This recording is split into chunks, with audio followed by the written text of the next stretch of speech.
TV 24 news ವಾಹಿನಿಗೆ ಸ್ವಾಗತ. ವೈಕುಂಠ ಏಕಾದಶಿ ಹಿನ್ನೆಲೆ ಡಿಸಿಎಂ ಡಿಕೆ ಶಿವಕುಮಾರ್ ಅವರು ಇಂದು ತಿಮ್ಮಪ್ಪನ ದರ್ಶನ ಪಡೆದಿದ್ದಾರೆ.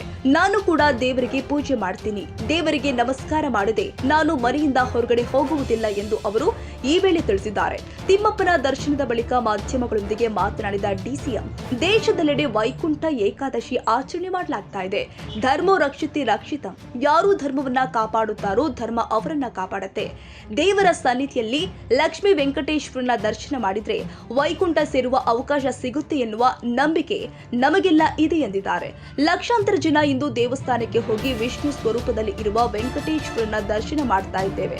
ರಾಜ್ಯದ ಎಲ್ಲಾ ಜನರಿಗೂ ಭಗವಂತ ಒಳ್ಳೆಯದನ್ನ ಮಾಡಿ, ಮನೆಯಲ್ಲಿ ದುಡ್ಡು ಲಕ್ಷ್ಮಿ ಎರಡು ಇರುತ್ತೋ ಅದೇ ರೀತಿ ಐಶ್ವರ್ಯ ಹೆಚ್ಚಲಿ ಅಂತ ಪ್ರಾರ್ಥನೆ ಮಾಡ್ತೀನಿ ಎಂದಿದ್ದಾರೆ.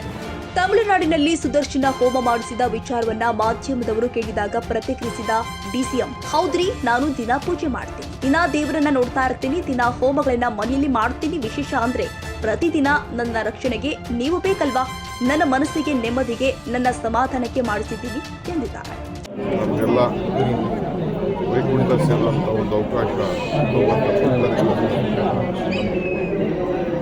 ಸಾವಿರಾರು ಜನ, ಲಕ್ಷಾಂತರ ಜನ ಇವತ್ತು ಎಲ್ಲ ಕಡೆ ಹೋಗಿ ಈ ವಿಷ್ಣು ಸ್ವರೂಪದಲ್ಲಿ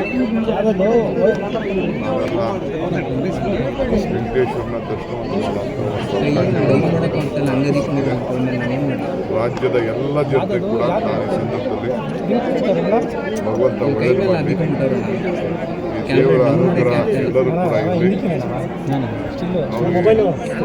ವೆಂಕಟೇಶ್ವರನಿಗೆ ಯಾವ ರೀತಿ ಮನೆಯಲ್ಲಿ ದುಡ್ಡು ಲಕ್ಷ್ಮೀ ವೆಂಕಟೇಶ್ವರ ಎರಡೂ ಸೇರಿ ಹೆಚ್ಚೋದು, ಹಂಗೆ ಎಲ್ಲರೂ ಕೂಡ ಐಶ್ವರ್ಯ ಹೆಚ್ಚಲಿ ಅಂತೇಳಿ ನಾನು ಆ ಭಗವಂತನಲ್ಲಿ ನಾನು ಪ್ರಾರ್ಥನೆ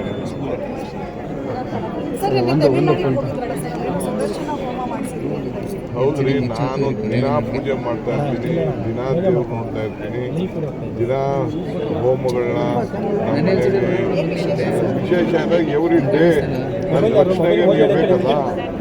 ಸೊ ನನಗೆ ನನ್ನ ಮನಸ್ಸಿಗೆ ನೆಮ್ಮದಿಗೆ ಸಮಾಧಾನಕ್ಕೆ ನನಗೆ ದೇವರ ಬಗ್ಗೆ ನಂಬಿಕೆ ಇದೆ, ಧರ್ಮದ ಬಗ್ಗೆ ನಂಬಿಕೆ ಇದೆ, ನನ್ನ ಆಚರಣೆ ಬಗ್ಗೆ ನಂಬಿಕೆ ಇದೆ.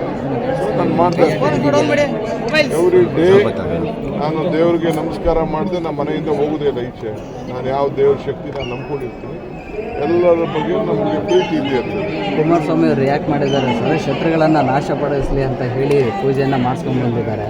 ದಿನ ಮಾಡ್ತಾ ಇರ್ತೀನಿ, ಎವ್ರಿ ಡೇ ಪೂಜೆ ಮಾಡ್ತಾ ಇರ್ತೀನಿ. ಎವ್ರಿ ಡೇ ನನಗೆ ಒಳ್ಳೇದಾಗಲಿ, ನನಗೆ ಯಾರ್ಯಾರು ತೊಂದರೆ ಕೊಡ್ತಾರೆ ಅವರಿಂದ ಎಲ್ಲ ರಕ್ಷಣೆ ಸಿಗಲಿ ಅಂತೇಳಿ ನೀವು ಪ್ರಾರ್ಥನೆ ಮಾಡ್ತಾ ಇರ್ತೀನಿ. ಇದೇನು ಮುಚ್ಚಿದ ಮರೆ ಏನಿಲ್ಲ. ನೀವು ನನಗೆ ಬೇಕಾದಷ್ಟು ತೊಂದರೆ ಕೊಡ್ತಾ ಇರ್ತೀರಿ, ಮೀಡಿಯಾವರು ಹೊಸ ಸುದ್ದಿಗಳನ್ನೆಲ್ಲ ಹಿಂದೆ ಒಂದೆಲ್ಲ ಕ್ರಿಯೇಟ್ ಮಾಡ್ತಾ ಇರ್ತೀರಿ. ನಿಮ್ಮಿಂದನೂ ನನಗೆ ರಕ್ಷಣೆ ಸಿಗ್ತೀವಿ ಅಂತ ನಾನು ಮಾತಾಡ್ತೀನಿ.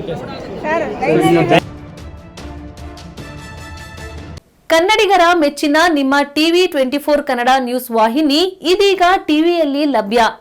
ಕರ್ನಾಟಕ ಮತ್ತು ದೇಶ ವಿದೇಶದ 360 ಡಿಗ್ರಿ ಸುದ್ದಿ ಹಾಗೂ ಉತ್ತರ ಕರ್ನಾಟಕ, ಬೆಳಗಾವಿ, ಬಾಗಲಕೋಟೆ, ಧಾರವಾಡ, ಹಾವೇರಿ, ಗದಗ, ಬಿಜಾಪುರ ಜಿಲ್ಲೆಯ ಕ್ಷಣ ಕ್ಷಣದ ವಿವರವನ್ನ ಪಡೆಯುವುದಕ್ಕೆ ಟಿವಿ 24 ಕನ್ನಡ ನ್ಯೂಸ್ ವಾಹಿನಿಯನ್ನ ಲೈಕ್ ಮಾಡಿ, ವಿಡಿಯೋಗಳನ್ನ ಶೇರ್ ಮಾಡಿ, ಕಮೆಂಟ್ ಮಾಡುವ ಮೂಲಕ ನಮ್ಮ ವಾಹಿನಿಗೆ ಸಹಕಾರ ನೀಡಿ ಮತ್ತು ಚಾನೆಲ್ ಅನ್ನ ಸಬ್ಸ್ಕ್ರೈಬ್ ಮಾಡಿ. Thank you.